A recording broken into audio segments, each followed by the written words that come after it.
Ballot से चुनाव होना चाहिए, तो एक बार बैलेट से भी चुनाव करा के देख लेना चाहिए सर। इनकी सरकार में घुसपैठियों की बात हो रही, सरकार बने तो 1 साल से का समय हो गया है। इनका इंजन तो फेल हो चुका है और पटरियों में घिसट रही है। हमारी कांग्रेस पार्टी अच्छे से चल रही है और आने वाले चुनावों का परिणाम अलग दिखाई देगा। अब मेडिकल कॉलेज खुल गया है तो उनको सुविधाएं देने का काम जो सरकार है उसी को करना है। पहले विधानसभा, फिर लोकसभा और अब रायपुर दक्षिण का उपचुनाव।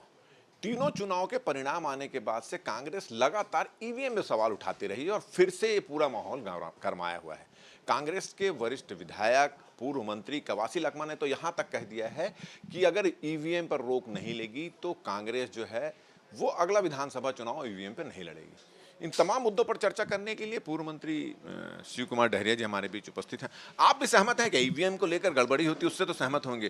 क्या लग रहा है, इसको रोकना चाहिए सरकार को? और कवासी लखमा ने तो कह दिया कि तो चुनाव ही नहीं लड़ेंगे अगला विधानसभा। देखिए, इलेक्ट्रॉनिक जो गैजेट होते हैं उसमें शिकायतें रहती है और जो इस तरह के मशीन बनाने वाले देश है, विकसित देश हैं, अमेरिका है, आपका जर्मनी है, ये देश खुद ही इनका उपयोग नहीं करते।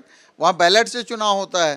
तो जब कोई बड़ी पार्टी, विपक्ष के लोग भी अगर मांग उठा रहे हैं कि बैलेट से चुनाव होना चाहिए, तो एक बार बैलेट से भी चुनाव करा के देख लेना चाहिए चुनाव आयोग को और सरकार को। उसमें कहीं कोई दिक्कत नहीं है। विजय शर्मा जी का कहना है कि कवर्धा, कोंडागांव, बहुत प्रदेश में कई जगह घुसपैठिया पहुंच चुके हैं और उनका नाम मतदाता सूची पर जोड़ा जा रहा है। उन्होंने चेतावनी दे दी है कि उसने सरकार जो है इस मामले में कार्रवाई तो कर रही है और साथ ही उन्होंने भी चेतावनी दी है कि बोरिया बिस्तर बांध ले घुसपैठिया, उनको इलाका छोड़ना पड़ेगा। क्या कहना है?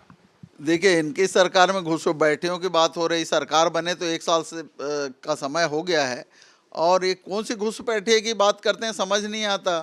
और अगर उनका नाम जुड़ रहा है, सरकार भी उनकी है, क्या कर रहे हैं अभी तक? मतलब ये सरकार की कानून व्यवस्था की स्थिति जिस तरह से खराब है, उसी तरह से सभी मामलों में ये सरकार फेल नजर आ रही है।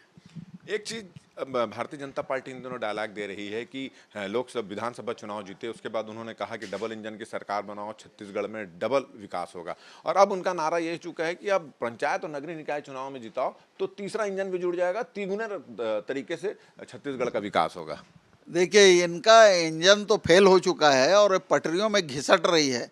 कहीं कोई सरकार नाम की चीज छत्तीसगढ़ में दिखता है क्या? कानून व्यवस्था की स्थिति इतनी खराब है कि पूरे विश्व में मैं कहता हूँ आज कानून व्यवस्था की सबसे खराब है तो छत्तीसगढ़ में खराब है। रोज चोरी, डकैती, हत्या, बलात्कार, अवैध शराबखोरी, अवैध जो नशीली दवाइयाँ हैं उनका इतना जाल फैल चुका है कि ये सरकार कुछ कर ही नहीं पा रही है। कि ऐसा नहीं दिखता कि यहाँ छत्तीसगढ़ में सरकार नाम की कोई चीज़ चल रही है।